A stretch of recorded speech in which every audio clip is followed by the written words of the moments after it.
Double engine సర్కార్ అధికారంలో ఉంటే రాష్ట్రం ఎలా అభివృద్ధి చెందుతుందో సంవత్సర కాలంలోనే చేసి చూపించామని ఏపీ సీఎం చంద్రబాబు అన్నారు.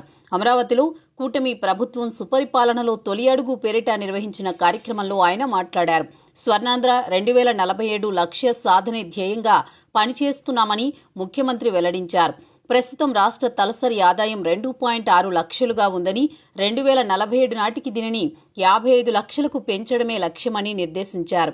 రాష్ట్ర జీఎస్డీపీ పెరిగితే నిరంతరాయంగా రెవెన్యూ వృద్ధి చెందుతుందని 2029 నాటికి తలసరి ఆదాయం జీఎస్డీపీ గణనీయంగా పెరగాలని ఆకాంక్షించారు. ప్రజాప్రతినిధులు, అధికారులు సమన్వయంతో పనిచేసి ఈ లక్ష్య సాధనకు కృషి చేయాలని పిలుపునిచ్చారు. P4 కార్యక్రమాన్ని ఉద్యమ స్ఫూర్తితో ముందుకు తీసుకువెళ్లాలని కోరారు. తెలివితేటలను ఆచరణలో పెట్టినప్పుడే అద్భుతాలు ఆవిష్కృతమవుతాయని స్పష్టం చేశారు. గత వైసీపీ ప్రభుత్వ విధానాలపై తీవ్రస్థాయిలో చంద్రబాబు మండిపడ్డారు.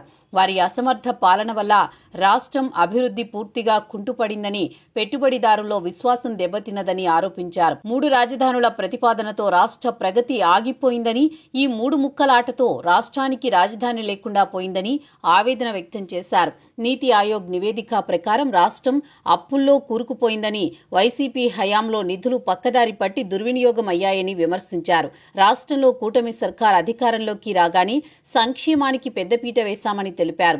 అధికారంలోకి వచ్చిన వెంటనే మెగా డిఎస్సి నోటిఫికేషన్ విడుదల, అన్నా క్యాంటీన్ల పునరుద్ధరణ వంటి కీలక దస్త్రాలపై సంతకాలు చేశామని చంద్రబాబు తెలిపారు.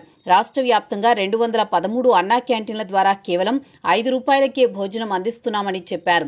15 ఆగస్టు నుంచి మహిళలకు ఉచిత బస్సు ప్రయాణ సౌకర్యం కల్పిస్తామని, అదే రోజున ఆటో డ్రైవర్లకు కూడా ఆర్థిక సాయం అందిస్తామని హామీ ఇచ్చారు.